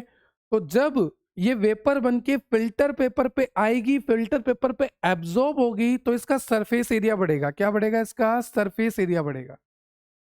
और सरफेस एरिया ज्यादा होने की वजह से अब इसका एवापोरेशन, इसका वेपराइजेशन और ज्यादा हो जाएगा। ठीक है सर, यहाँ पर वेपर्स और ज्यादा बनने लग गई। मैं वापस बोल देता हूँ। हमने मोबाइल फेस को लिया, 0.5 से 1 सेंटीमीटर तक इसको फिल किया, ऊपर एक फिल्टर पेपर लगाया, मोबाइल फेस जो है अपनी वेपर बना रहा है, और यहाँ पर वेपर वेपर होती जा रही है। उसी दौरान मोबाइल फेस जब वेपर बना रहा है तो वो फिल्टर पेपर के ऊपर गई, फिल्टर पेपर ने इसका सरफेस एरिया बढ़ा दिया, और अगर इसका सरफेस एरिया बढ़ जाएगा तो ये और तेज वेपर बनाएगा। तो यहाँ पर वेपर वेपर वेपर वेपर, चारों तरफ वेपर वेपर वेपर वेपर, बहुत सारी वेपर्स बन जाएगी। और इतनी सारी वेपर बन जाएगी कि अब यहाँ पर नई वेपर बनने का कोई भी चांस नहीं होगा। इसे कहते हैं चैम्बर का सैचुरेशन होना, कि अब सैचुरेट हो गया। मतलब कि जैसे मान लीजिए मुझे भूख लगी है, मैं खाता गया खाता गया खाता गया खाता गया, फिर मेरा पेट पूरा भर गया भाई, यहाँ तक आ गया खाना, है ना। उसके बाद अगर मेरी मन पसंदीदा चीज भी हो तो भी मैं नहीं खाऊंगा, मेरा सेचुरेशन हो गया। वैसे ही यहाँ पर वेपर बनता गया, और फिल्टर पेपर ने तो और वेपर बनाने का काम बढ़ा दिया, क्योंकि फिल्टर पेपर पे जब वेपर आई, फिल्टर पेपर पे जब वेपर आई तो सरफेस एरिया बढ़ा, और सरफेस एरिया बढ़ने की वजह से और वेपराइजेशन हुआ, और यहाँ पर वेपर बनती गई। इसलिए इसको बोला है कि चैम्बर का हमने कर दिया सेचुरेशन। क्या कर दिया हमने? सेचुरेशन। क्लियर? तो देखो यहाँ पर आपको सब दिखा रखा है, ये जो है फिल्टर पेपर लगा रखा है यहाँ पर, लाइन विथ फिल्टर पेपर, जिससे जो सॉल्वेंट है आपका, मतलब कि जो मोबाइल फेज है, वो उस पर आके एब्जॉर्ब हुआ, उसका सरफेस एरिया बढ़ा, और जितना ज्यादा सरफेस एरिया उतना एवापोरेशन, उतने वेपर बने। तो यहाँ पर आप देख सकते हैं चारों तरफ वेपर ही वेपर बन गई। तो यहाँ पर लिखा है सॉल्वेंट की वेपर बनी, मतलब कि मोबाइल फेस की वेपर बनी, और उससे यहाँ पर सेचुरेशन हो गया। ये जो चैम्बर है, अब इसमें कोई भी नई वेपर नहीं बन सकती। सर वो सब तो ठीक है, पर हमने इतनी मेहनत करी क्यों? इतनी मेहनत हमने करी क्यों? क्योंकि हमें यहाँ पर रखनी है हमारी प्लेट। क्या रखनी है? हमें यहाँ पर हमारी प्लेट रखनी है। ये प्लेट, अरे सर ये तो वही है ना, high performance thin layer chromatography HPTLC plate, जिस पर सिलिका लगा रखी है। हाँ, हमें यहाँ पर ये रखनी है। हाँ फिर भी सर, हमने इतने वेपर्स बनाए क्यों? आप रख दो ना, रखने में क्या दिक्कत है? अरे ध्यान से सुनो, हमने इस पे सिलिका लगाया था ना। हाँ सिलिका लगाया था। अब उस सिलिका का वेपराइजेशन ना हो, एवापोरेशन ना हो, नहीं होगा ना, क्योंकि यहाँ पर वैसे ही बहुत सारा वेपराइजेशन हो गया। अब इसका पेट ही खाली नहीं है, तो इसका वेपराइजेशन नहीं होगा, इसका एवापोराइजेशन नहीं होगा, एवापोराइजेशन। ठीक है। जैसे मान लीजिए ये जो सिलिका की लेयर यहाँ पर थी, सिलिका की लेयर यहाँ पर थी, अब ये उड़ेगी ही नहीं, इसके वेपर से नहीं बनेंगे। क्यों? क्योंकि चेंबर के अंदर तो पहले से ही पूरे वेपर हैं, और अगर ये उड़ेगी नहीं, अगर ये सिलिका इस पे ही रहेगी तो सेपरेशन अच्छा होगा। इसलिए हमें चेंबर को सेचुरेट करना पड़ता है, ताकि हमारी प्लेट पे जो सिलिका है वो उड़े ना, क्योंकि इस चेंबर का पेट पहले ही बढ़ा हुआ है, तो ये और वेपर्स बनने ही नहीं देगा। ठीक है। तो यहाँ पर लिखा भी है, मैं आपको पढ़ के बता देता हूँ। देखो सारा सारा क्लियर रहना चाहिए अपने और आपके बीच में, हम दोनों के बीच में सब कुछ ट्रांसपेरेंट है एकदम। देखो, chamber saturation means filling the development chamber with the solvent, मतलब कि मोबाइल फेस के वेपर, जो मोबाइल फेस हमने डाला था उसके वेपर से वो पूरा चैम्बर सेचुरेट हो गया। क्यों करना है? क्योंकि हमें टीएलसी प्लेट को रखनी है। तो टीएलसी प्लेट को रखने से पहले हमें ये काम कर देना है कि वेपर ही वेपर बनवा देनी है डेवलपिंग चैम्बर में। ठीक है। अब देखो प्रोसीजर क्या है, वही आपको मोबाइल फेस डालना है 0.5 से 1 सेंटीमीटर डेप्थ तक। ठीक है। फिर नीचे आपको फिल्टर पेपर लगा देना है, जिससे एब्जॉर्प्शन बढ़ेगा, सरफेस एरिया बढ़ेगा, और वेपर फॉर्मेशन होगा। फिर जब वेपर्स बनेंगे तो ऑब्वियसली अंडरस्टैंडिंग है इतना तो, कि इसको क्लोज कर दो। अगर खुला रहेगा तो वेपर बाहर नहीं निकल जाएंगे, इसको क्लोज करके रखो। और कितना टाइम? 20 से 30 मिनट लगते हैं, जिसमें पूरा सेचुरेशन हो जाता है, वेपर ही वेपर बन जाती है अंदर। तो देखो यहाँ पे लिखा भी है 20 से 30 मिनट इस चैम्बर को टाइटली क्लोज कर दो। ठीक है। जब चैम्बर सेचुरेटेड हो जाएगा तो अब हमारे प्लेट पे जो स्टेशनरी फेज है, जो सिलिका जेल है, वो उड़ेगा ही नहीं, और सेपरेशन अब बहुत अच्छा होगा। ठीक है सर, आगे चलें। नेक्स्ट है आपका सैंपल एप्लीकेशन। वो तो हम पहले ही कर चुके हैं, बता दिया ना मैंने आपको कि सैंपल को एप्लीकेबल करना है, एप्लीकेशन करना है सैंपल का, मतलब कि उसको लगाना है उसके ऊपर। ठीक है। तो देखो, apply sample as a band preferred over spot. मैंने आपको पहले बता दिया कि अगर नॉर्मल थिन लेयर क्रोमेटोग्राफी होती तो हम इस तरह से स्पॉट लगा देते, पर ये हाई परफॉर्मेंस है तो यहां पर हम इस तरह से बैंड बनाएंगे। क्लियर है? तो यहां पर लिखा है in HPTLC sample are applied as a narrow band not circular spot. और ये हम क्यों करते हैं? क्योंकि बैंड जो होता है वो बेटर सेपरेशन देता है। बैंड जो होता है आगे जाके क्या होगा पता है? आगे जाके स्कैनिंग होगी। स्कैनिंग, एक स्कैनर में हम इस प्लेट को रख देंगे, ये जो हमारी प्लेट है ना, ये जो हमारी प्लेट है, इसको स्कैनर में रख देंगे, आगे जाके स्कैनिंग होगी। तो बैंड जो होगा वो स्कैनिंग में भी अच्छा रिजल्ट देगा, इसलिए क्वांटिटी अच्छे से पता लग जाएगी, है ना। Spots are used in simple TLC but bands are better for HP TLC, जैसा कि मैं आपको शुरू से बोलता आ रहा हूँ। क्या ये सारी बातें आपको क्लियर हो गई? ठीक है सर, मैं क्लियर है कि बैंड्स इसलिए लगाते हैं ताकि सेपरेशन बेटर हो। बैंड्स इसलिए लगाते हैं क्योंकि आगे जाके जब स्कैनिंग होगी तो वहां पर क्वांटिफिकेशन आसानी से पता लग जाएगा हमें कि नंबर कितना है। फिर मैंने आपको बता दिया कि आप ऑटोमेटिक भी सैंपल को अप्लाई करने दे सकते हैं। जैसे मशीन है तो मशीन ऑटोमेटिक अप्लाई कर देगी, या फिर आप खुद भी चाहते हैं मैनुअली तो खुद भी आप अप्लाई कर सकते हैं, या फिर मशीन कर ही देगी, है ना। तो आप देख सकते हैं दोनों तरीके हैं, ये मशीन से अप्लाई हो रहा है मशीन से अप्लाई, और यहाँ पर आप खुद से मैनुअली कर रहे हैं। ठीक है, तो ऊपर वाला ऑटोमेटिक है, नीचे वाला मैनुअल है। अब एक बात और मैं आपको बता दूं कि जब आप यहाँ पर इस प्लेट के ऊपर सैंपल लगाएंगे, ये जो सिलिका की प्लेट है इसके ऊपर आपको सैंपल लगाना है। आप मशीन से भी लगवा सकते हैं, खुद भी लगा सकते हैं। तो ये जो सैंपल लगेगा ना, ये कहाँ लगेगा, ध्यान से सुनो। ये सैंपल 10 mm ऊपर लगेगा, मतलब कि नीचे से आपको 10 mm जगह छोड़कर सैंपल लगाना शुरू करना है। क्यों सर 10 mm जगह क्यों छोड़नी है? अरे बेटा, यहाँ पर ये है, यहाँ पर ये आपका है मोबाइल फेस, मोबाइल फेस, है ना। तो ये मोबाइल फेस में डूबी हुई है, तो ये जितना डूबा हुआ पार्ट है ना, यहाँ पर आपको सैंपल नहीं लगाना, क्योंकि डूबे हुए पार्ट में सैंपल लगा दोगे तो वो तो घुल के मिल जाएगा उसमें ही। तो डूबे हुए पार्ट पे सैंपल नहीं लगाना, इसलिए बोला है कि 10 mm ऊपर से सैंपल लगाना स्टार्ट करना है। तो ये जो प्लेट है, इस प्लेट के नीचे से, बॉटम से 10 mm ऊपर सैंपल लगाना स्टार्ट करना है। तो जैसे कि आप देख सकते हैं यहाँ पर ये मैंने सैंपल लगाया एज ए बैंड, फिर मैंने सैंपल लगाया एज ए बैंड, फिर मैंने सैंपल लगाया एज ए बैंड, ऐसे चलता रहेगा। पर ये जो सैंपल मैं एज ए बैंड लगा रहा हूं, इनके बीच में भी गैप होना चाहिए ताकि इनकी ओवरलैपिंग नहीं हो जाए। तो इनके बीच में गैप कितना होना चाहिए? 10 से 15 mm। कितना? 10 से 15 mm। ये गैप रिक्वायर्ड है टू प्रिवेंट ओवरलैपिंग। ठीक है सर, क्लियर हो गया। सबसे पहले प्लेट ली, नीचे से बॉटम से 10 mm पे हमने सबसे पहले हमारा सैंपल लगाया, फिर हर सैंपल के बीच में 10 से 15 mm का गैप रखा, क्योंकि इसमें ओवरलैपिंग ना हो जाए, इसलिए इसको ध्यान में रखते हुए। क्लियर? चलिए, नेक्स्ट है आपका क्रोमेटोग्राफिक डेवलपमेंट। अब देखो ध्यान से सुनना, ये आपका सॉल्वेंट है, सॉल्वेंट मतलब कि मोबाइल फेस। यहाँ पर आपका सिलिका लगा हुआ है, सिलिका मतलब कि आपका स्टेशनरी फेस जो कि पोलार नेचर का है। किस नेचर का है बच्चों? पोलार नेचर का। अब बहुत ज़्यादा समझने वाली बात है, मेरी बात ध्यान से सुनना और अच्छे से समझने की कोशिश करना। मैं आपको बिल्कुल ब्लैंक पे समझाने की कोशिश कर रहा हूँ। जैसे मान लीजिए ये आपकी प्लेट थी, ठीक है, और ये आपका वो चैम्बर है। इस चैम्बर में यहाँ तक आपका मोबाइल फेज आ रहा है। मोबाइल फेज मतलब कि आपका सॉल्वेंट आ रहा है, मोबाइल फेज बोल लीजिए या फिर सॉल्वेंट बोल लीजिए, ठीक है।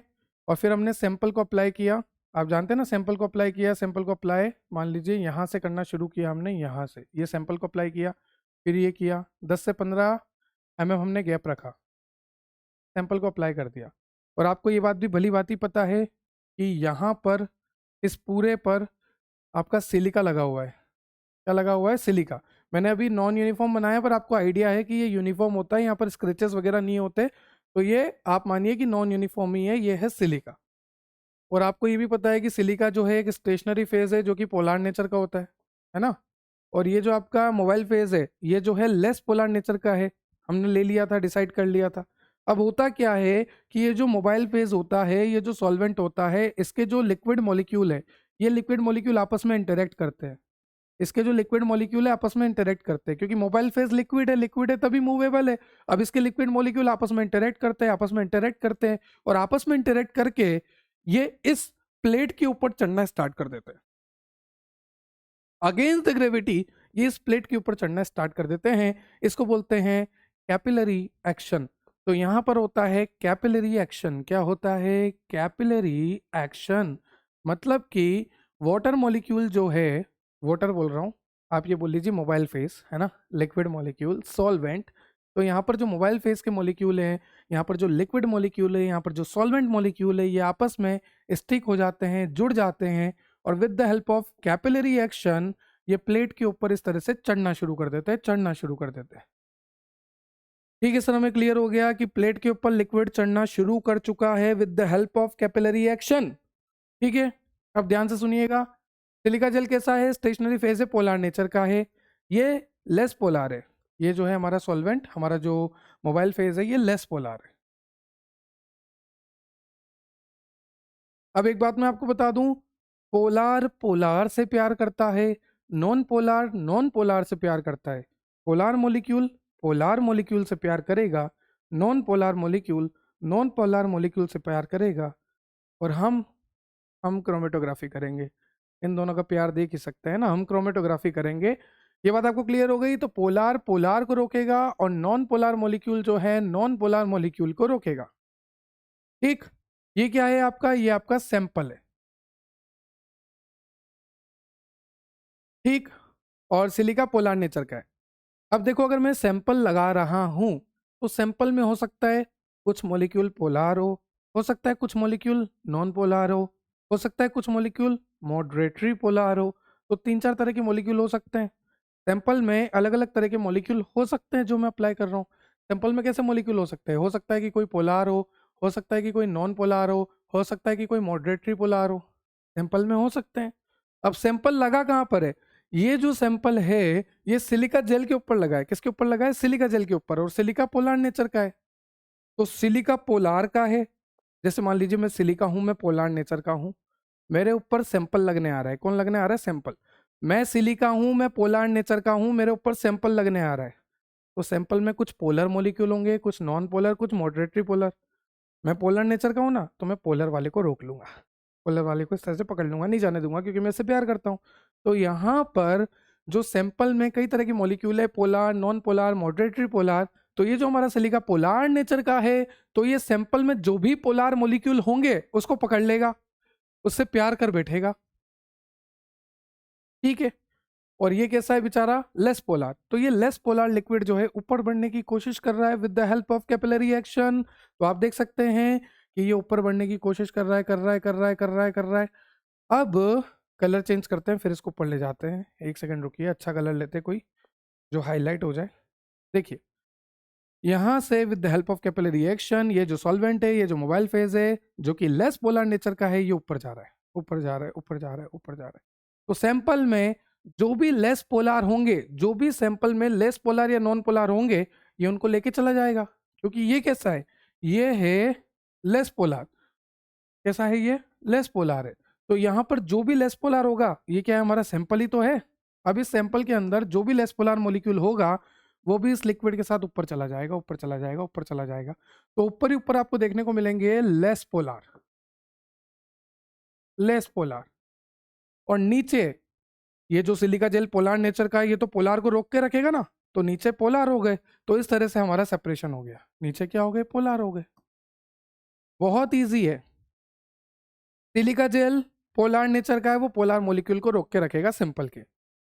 ये जो हमारा सॉल्वेंट मोबाइल फेज है, ये लेस पोलर है, तो जब ये ऊपर जाएगा तो लेस पोलर मॉलिक्यूल को लेके ये ऊपर चला जाएगा सैंपल से। तो लेस पोलर मॉलिक्यूल ऊपर मिलेंगे और आपके पोलर मॉलिक्यूल नीचे मिलेंगे। ये हो गया सेपरेशन। पोलर और लेस पोलर को हमने अलग कर दिया, ये हो गया सेपरेशन।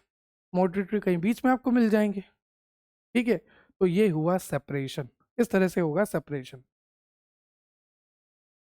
देखो, अब सेपरेशन के दौरान एक बात ध्यान रखना कि आपको चैम्बर को मूव नहीं करना। जैसे मान लीजिए चैम्बर है, इस चैम्बर में सेपरेशन हो रहा है, तो ऐसे ऐसे मूव नहीं करना है इस चैम्बर को, है ना, रखे रहने देना। और ये जो सेपरेशन के दौरान ये मैंने ढक्कन, ये लीड जो लगा रखा है, इसको ओपन मत कर देना ये तो गड़बड़ हो जाएगी। ठीक है, और इसको शेक मत करना, शेक वगैरह मत करना। तो इसको मूव भी मत करना, इसको शेक भी मत करना, और इसके लीड को ओपन भी मत करना ड्यूरिंग द प्रोसीजर। अगर आप चाहते हैं कि आपकी क्रोमेटोग्राफी, आपका सेपरेशन अच्छे से हो, तो ये बातें ध्यान रखना कि ना इसको मूव करना, ना इसको शेक करना, ना इसके लीड को ओपन करना। इससे मजाक मस्ती मत करना, वरना सेपरेशन नहीं होगा। अब जैसे ही सेपरेशन हुआ, थोड़े टाइम बाद आपको क्या करना है? उस प्लेट को निकाल लेना है। इस प्लेट के ऊपर ही तो सब हो रहा है, लिक्विड इसके ऊपर आ रहा है, सब कुछ इसी के ऊपर हो रहा है। इस प्लेट को निकाल लेना है। और जैसे ही इस प्लेट को निकालो, जैसे ही इस प्लेट को निकालो, फटाफट मार्क कर देना है। क्या मार्क कर देना है? कि वो जो लिक्विड है, वो जो हमारा मोबाइल फेस था, वो कितना ऊपर तक गया। जैसे मान लीजिए यहाँ तक गया, तो इसको फटाफट मार्क कर दो।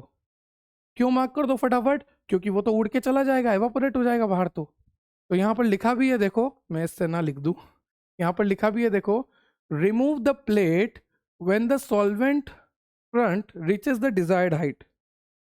देखो यहाँ पर सॉल्वेंट ऊपर जा रहा है, जा रहा है, जा रहा है, जा रहा है, जा रहा है, तो हम कब तक जाने देंगे? हम जाने देंगे एक लिमिट तक। उस लिमिट है 70 to 80 mm, 7 से 8 सेंटीमीटर। क्या बोलेंगे इसको? 7 से 8 सेंटीमीटर तक हम उस लिक्विड को ऊपर जाने देंगे। 7 से 8 सेंटीमीटर गया, फिर उस प्लेट को बाहर निकाल लेंगे, और जैसे ही प्लेट को बाहर निकालेंगे हमने पेंसिल से मार्क कर देना है। क्यों कर देना है? क्योंकि उसके ऊपर सॉल्वेंट है तो वो एवापोरेट हो जाएगा। तो हमें फटाफट मार्क कर देना है ताकि हमें पता लग जाए कि सॉल्वेंट यहां तक गया है। अगर आपने मार्क नहीं किया या आपने मार्क गलत कर दिया तो आपकी कैलकुलेशन गलत हो जाएगी। क्लियर हुआ? क्लियर है। मार्क कर देंगे सर प्लेट निकाल के फटाफट, क्योंकि सॉल्वेंट एवापोरेट होने से पहले हमें पता लगाना पड़ेगा कि ये लिक्विड कहाँ तक ऊपर गया कैपिलरी रिएक्शन की मदद से। ठीक है, चलें आगे। चलो सर, नेक्स्ट आपको दे रखा है ड्राइंग ऑफ प्लेट। अब जैसे ही प्लेट मैंने बाहर निकाली, मार्क तो कर दिया ना, पेंसिल से मार्क कर दिया, हमें पता लग गया। अब इसकी करनी पड़ेगी ड्राइंग। चलो ड्राइंग करते हैं।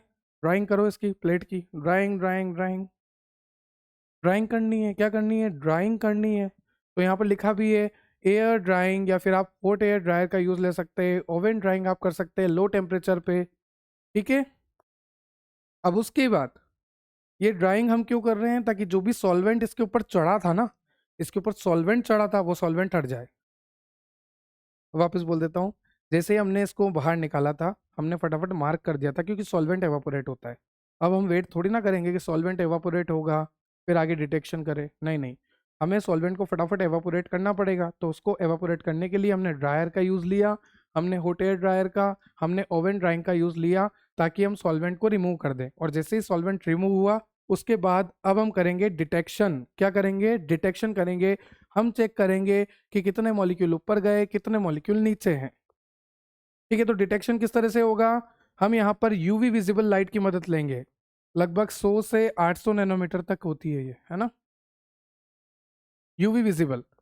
अगर यूवी की बात करूँ तो 200 से 400 या 100 से 400, बट अगर यूवी विजिबल की बात करूँ तो फिर आपकी 100 से 800 नैनोमीटर की होती है। ये आपने पढ़ा है सब यूवी विजिबल स्पेक्ट्रोस्कोपी में। चलिए, तो हमारे पास क्या है? एक प्लेट है।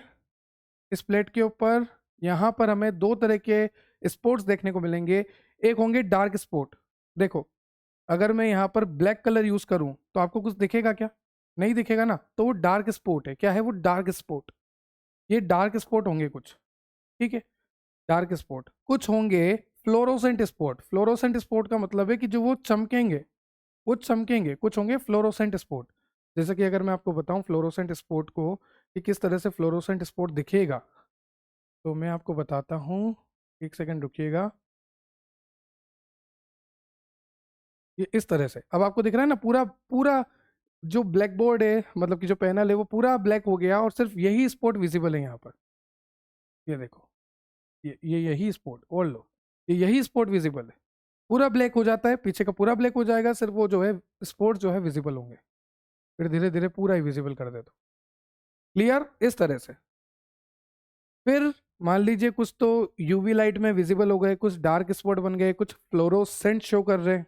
पर हो सकता है कि जो मॉलिक्यूल है वो यूवी लाइट में विजिबल ही ना हो। फिर कुछ ऐसे मॉलिक्यूल है जो कि यूवी लाइट में विजिबल ही ना हो, तो उसके लिए फिर हम केमिकल्स का यूज़ करेंगे। हमारी प्लेट लेंगे और उसके ऊपर केमिकल को स्प्रे करेंगे। केमिकल को स्प्रे करेंगे, तब जाके हमें विजिबल होगा। क्या होगा? विजिबल होगा। स्प्रे के चक्कर में मेरा ही पूरा हाथ गीला हो गया। चलो कोई नहीं, तब जाके क्या होगा? विजिबल होगा। तो यहाँ पर लिखा भी है कि निन हाइड्रीन सॉल्यूशन रिएजेंट आप यूज़ करेंगे अगर आपको अमीनो एसिड का पता लगाना है। तो आप ड्रैगन ड्रॉप यूज़ करेंगे अगर आपको एल्कलॉइड का पता लगाना है। तो मान लीजिए मुझे मेरी प्लेट पर, मेरी प्लेट लेकर आता हूँ, मुझे ये शक हो रहा है कि यार यहाँ पर एल्कलॉइड हो सकते हैं, एल्कलॉइड हो सकते हैं, तो फिर मैं कौन सा रिएजेंट यूज़ करूँगा? Dragon drop. अगर ड्रैगन ड्रॉप में दिख गया तो एल्कलॉइड था, सीधी सी बात है। इस तरह से होता है। तो अलग अलग रिएजेंट है अलग अलग डिटेक्शन के लिए, जैसे कि नीन हाइड्रीन है आपके अमीनो एसिड के डिटेक्शन के लिए, ड्रैगन ड्रॉप है आपके अल्कलॉइड के डिटेक्शन के लिए, वेनिलिन सल्फ्यूरिक एसिड है टर्पिन्स के डिटेक्शन के लिए, फेरिक क्लोराइड है फिनोलिक्स के डिटेक्शन के लिए। ठीक है, चलिए यहाँ तक क्लियर हो गया। नेक्स्ट चलें आगे। बहुत ही डिटेल में पढ़ा रहा हूँ मास्टर्स लेवल का। फिर आए आपका डेंसिटोमेट्रिक स्कैनिंग। अब स्कैनिंग में क्या करना है, जो प्लेट आपकी थी उसको स्कैनर में डाल देना है, तो अच्छे से स्कैनिंग होके हमें पता लग जाएगा कि क्वांटिटी क्या है। क्या पता लगेगा कि क्वांटिटी क्या है। इसको पहले बंद करते हैं। अब देखो, after separation on the HPTLC plate we can see spot, but to measure how much drug is present we use a scanner densitometer. देखो, हमारे पास प्लेट आ गई थी, प्लेट पे मार्क्स आ गए थे, है ना, हमें पता लग गया था कि पोलर वाला कहाँ है, नॉन पोलर वाला कहाँ है, हमें सब पता लग गया था लेस पोलर वाला कहाँ है। पर हमें यहाँ पर सिर्फ वो दिख रहे थे, मार्क्स दिख रहे थे। क्या हम उसको देखकर क्वांटिटी बता सकते हैं कि हमारी आंखों से? नहीं बता सकते। हम हमारी आंखों से देखकर क्वांटिटी नहीं बता सकते। तो हमें क्वांटिटी बताने के लिए कि कितने अमाउंट में प्रेजेंट है उसको बताने के लिए हमें यूज लेना पड़ेगा एक स्कैनर जिसका नाम है डेंसिटोमीटर। क्या नाम है? डेंसिटोमीटर। ठीक है, it convert spots into numerical data, peaks में कन्वर्ट कर देगा। ठीक है, तो यहाँ पर लिखा भी है कि स्कैनर को क्यों यूज करते हैं, क्योंकि स्कैनर आपको बताता है how much compound is present, exact concentration क्या है, एक्यूरेट कंपैरिजन के लिए, और क्वांटिटेटिव एनालिसिस के लिए, मतलब कि नंबर, वही वाली बात हो गई कि कितने नंबर में प्रेजेंट है, मतलब कि कितना कंपाउंड है, क्या उसकी एग्जैक्ट कंसंट्रेशन है। वही बातों को घुमा घुमा कर आपके लिए लिखा हुआ है ताकि आपका कंटेंट बढ़े। How does it work? सबसे पहले आपका जो भी प्लेट है उसको स्कैनर में रख देना है। देखो लिखा है, plate is placed in scanner, after development and detection plate is inserted into densitometer. ठीक है, सिलेक्ट वेवलेंथ, फिर हमें वेवलेंथ सिलेक्ट कर लेनी है। मैंने आपको बताया ना आगे, यूवी वाली वेवलेंथ सिलेक्ट करो। कुछ डार्क स्पॉट्स दिखेंगे, है ना, कुछ फ्लोरोसेंस करते हुए स्पॉट्स दिखेंगे हमें। अगर कोई बड़ा स्पॉट है तो बड़ा पीक बनेगा, अगर ज्यादा कंसंट्रेशन में है तो लार्जर पिक बनेगा, पिक का एरिया ज्यादा होगा। देखो ध्यान से सुनना,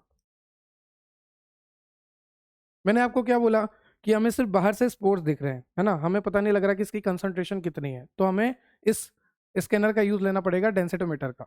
तो यहाँ पर हमें कैसे पता लगेगा कि अगर कोई बड़ा स्पोर्ट था ना, कोई बड़ा स्पोर्ट था तो ये पीक बड़ी बनाएगा। ठीक, और अगर इसमें कंसंट्रेशन ज्यादा होगा, इसमें कंसंट्रेशन ज्यादा होगा तो इसका एरिया ज्यादा होगा, इसका एरिया ज्यादा होगा।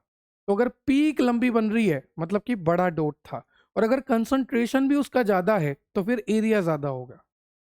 Bigger spot bigger peak, more concentration larger peak area. Clear? इस तरह से बताएगा, इस तरह से हमें क्वांटिटी का पता लगेगा। लास्ट में हमें क्या करना है, कैलकुलेशन एंड डॉक्यूमेंटेशन, मतलब कि जो भी वैल्यू आ रही है अब हमें उसे कैलकुलेट करना है और डॉक्यूमेंट करके रखना है, सारे रिकॉर्ड संभाल के रखने हैं।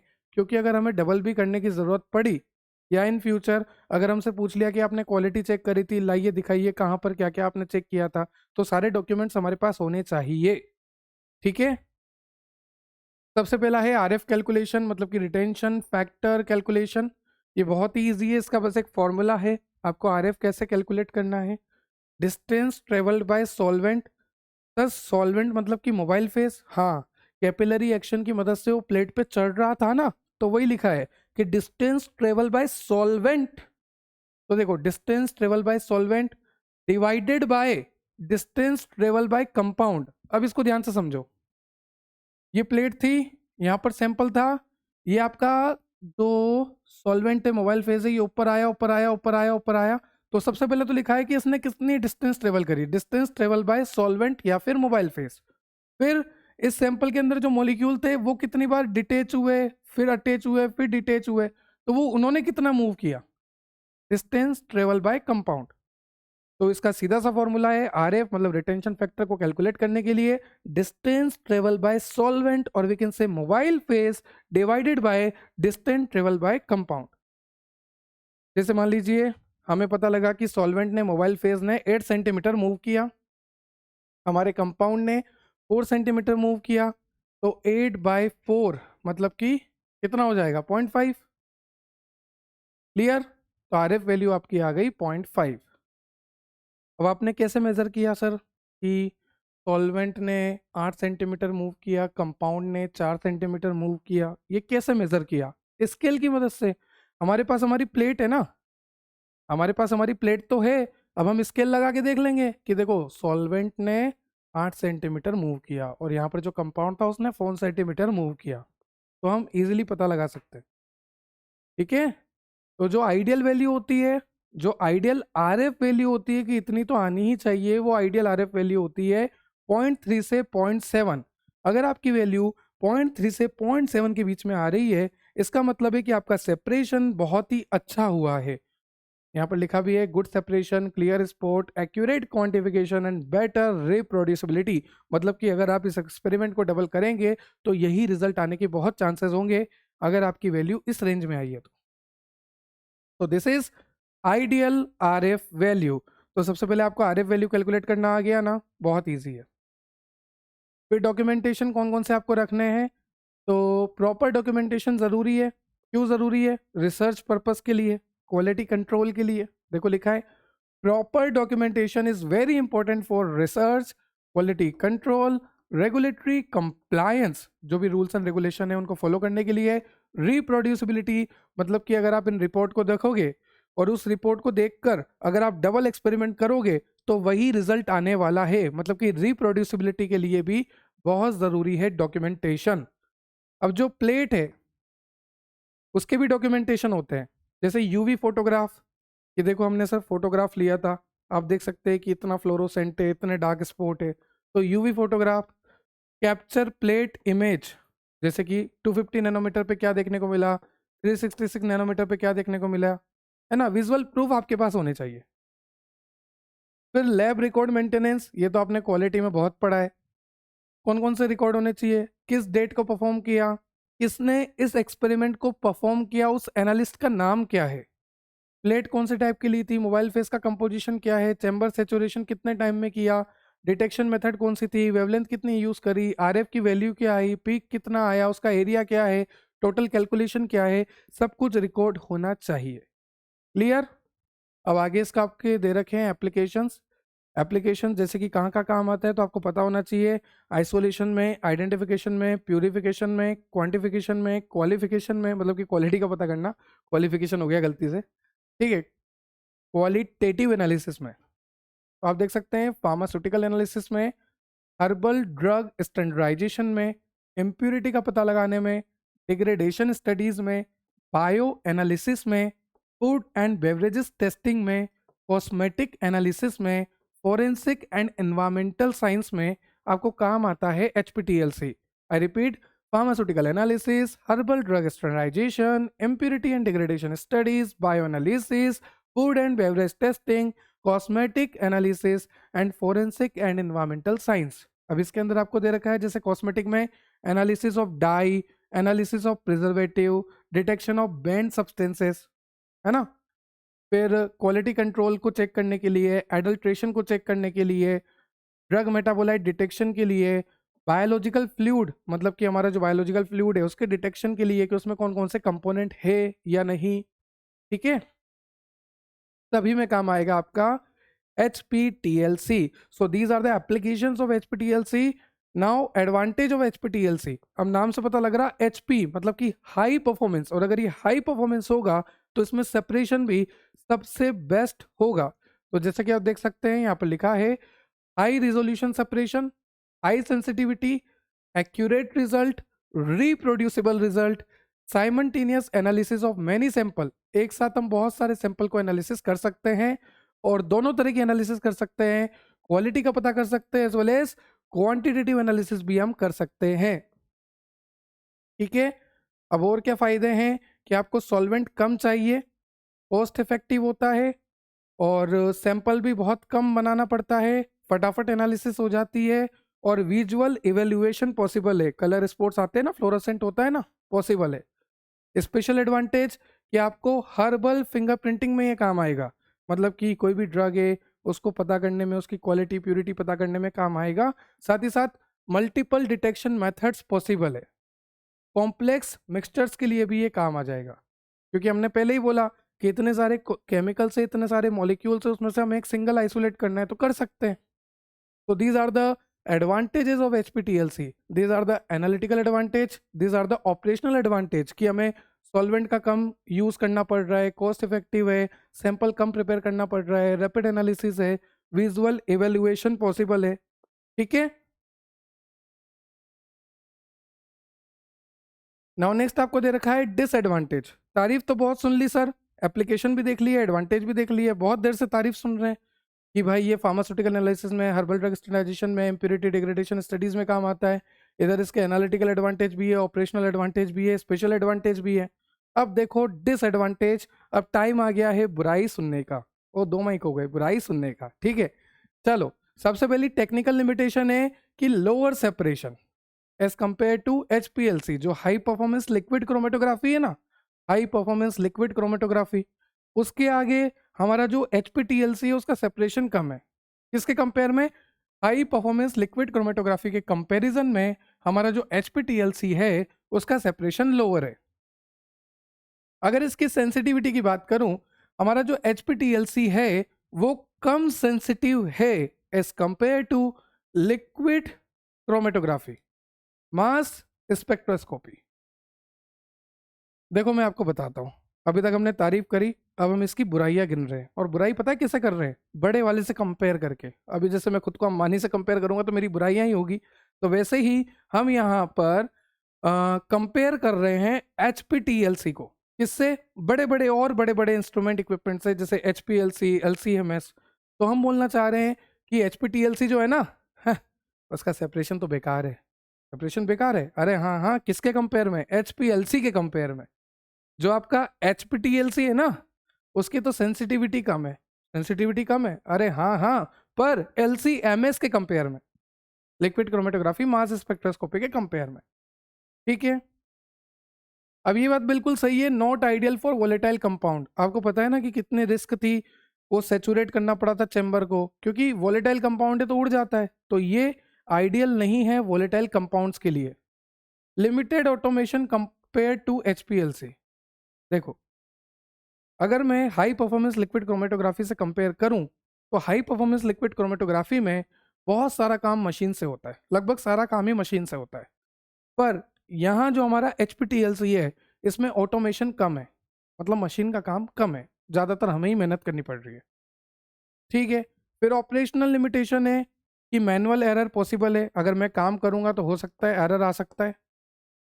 प्लेट हैंडलिंग जो है उसको केयर चाहिए, बिल्कुल प्लेट को ध्यान से हैंडल करना है, इम्प्योरिटी आ गई तो सेपरेशन नहीं हो पाएगा। एनवायरमेंटल फैक्टर की वजह से प्रॉब्लम आ सकती है, जैसे ह्यूमिडिटी, टेम्परेचर, ये रिजल्ट को अफेक्ट कर सकते हैं। अब देखो आपके एनालिटिकल लिमिटेशन, जैसे कि वो जो हमने बेंड्स बनाए थे ना, वो बेंड्स हो सकता है ओवरलेप हो जाए, अगर उन्हें सही से नहीं लगाए गए तो हो सकता है वो ओवरलेप हो जाए। Not suitable for very low level impurity detection, अगर मुझे बहुत ही कम इम्प्योरिटी डिटेक्ट करनी है, जैसे मान लीजिए मेरे पास प्रोडक्ट है उसमें 0.01% इम्प्योरिटी है, अब उस इतनी सी इम्प्योरिटी को मैं डिटेक्ट करना चाहूंगा तो मैं HPTLC से नहीं कर सकता। ठीक है, so these are the disadvantage of HPTLC। और आज हमने HPTLC को बहुत ही अच्छे से कवर किया है। एडवांटेज हो, डिसएडवांटेज हो, या फिर आपकी एप्लीकेशंस हो, या फिर आपका प्रिंसिपल हो, या फिर आपका प्रोसीजर हो, अब जब आप आगे जाएंगे तो आपको तीनों वर्ड क्लियर हो जाएंगे। देखिए देखिए देखिए देखिए, पोलरिटी के बेसिस पे तो सेपरेशन हो रहा था, less polar, more polar, non polar, है ना। फिर absorption to stationary phase, stationary phase पता है ना, वो सिलिका जेल। अब उस पे आपके पार्टिकल जो है एड्जॉर्ब हो गए थे। एड्जॉर्ब होना, मैंने पहले एब्जॉर्प्शन बोल दिया, एब्जॉर्प्शन गलत है। एब्जॉर्प्शन का मतलब होता है अंदर जाना, बिल्कुल अंदर एब्जॉर्ब हो जाना। यहाँ पर एड्जॉर्ब होगा। एड्जॉर्ब का मतलब सरफेस पे स्टिक रहेगा। देखो दो चीज होती है, अंदर चल जाना तो एब्जॉर्प्शन हो गया, सरफेस पे रह जाना तो एडजॉर्प्शन हो गया। सरफेस पे चिपके रह जाना एड्जॉर्प्शन, सरफेस के अंदर चले जाना एब्जॉर्प्शन। तो यहाँ पर एड्जॉर्प्शन लिखा है। फिर सॉल्युबिलिटी इन मोबाइल फेज, ये 3 तरह से हमने देखा कि सेपरेशन हो रहा है ना। जब आप इसको रीड करोगे तो आपको क्लियर हो जाएगा। वैसे मैंने आपको पूरी कोशिश करी है कि पूरा कंसेप्ट क्लियर कर दूं। अब आप खुद भी लिख सकते हैं, क्योंकि मैंने आपको एक एक चीज़ प्रॉपर तरीके से दिखाई है कि अगर यूवी में हो जाए तो आपको डार्क स्पॉट दिखेंगे, अगर फ्लोरोसेंस हो जाए तो फिर आपको लाइट इमिट होती हुई दिखेगी, अगर उनसे भी काम नहीं चल रहा, यूवी से काम नहीं चल रहा, तो फिर आपको रिएजेंट स्प्रे करना पड़ेगा। सब कुछ देखा ना, टीएलसी प्लेट को तैयार कैसे करना, एक्टिवेशन कैसे करना, चैम्बर को सैचुरेशन कैसे करना, सब कुछ हमने कवर किया है। तो बने रहिए, जुड़े रहिए और देखते रहिए depth of biology. Next lecture भी क्रोमेटोग्राफी का है, उसके बाद क्रोमेटोग्राफी की यूनिट कंप्लीटली कवर हो जाएगी। अगर आपको किसी भी टॉपिक में दिक्कत है ना, तो कमेंट सेक्शन में कमेंट करो, ताकि मैं उसके ऊपर नेक्स्ट लेक्चर लेकर आ सकूं। ये नोट्स आपको मिलेंगे डेप्थ ऑफ बायोलॉजी एप्लीकेशन पे, तो आज ही डाउनलोड कीजिए depth of biology application from the play store. Have a nice day, have a good day. जय श्री राम। Thank you.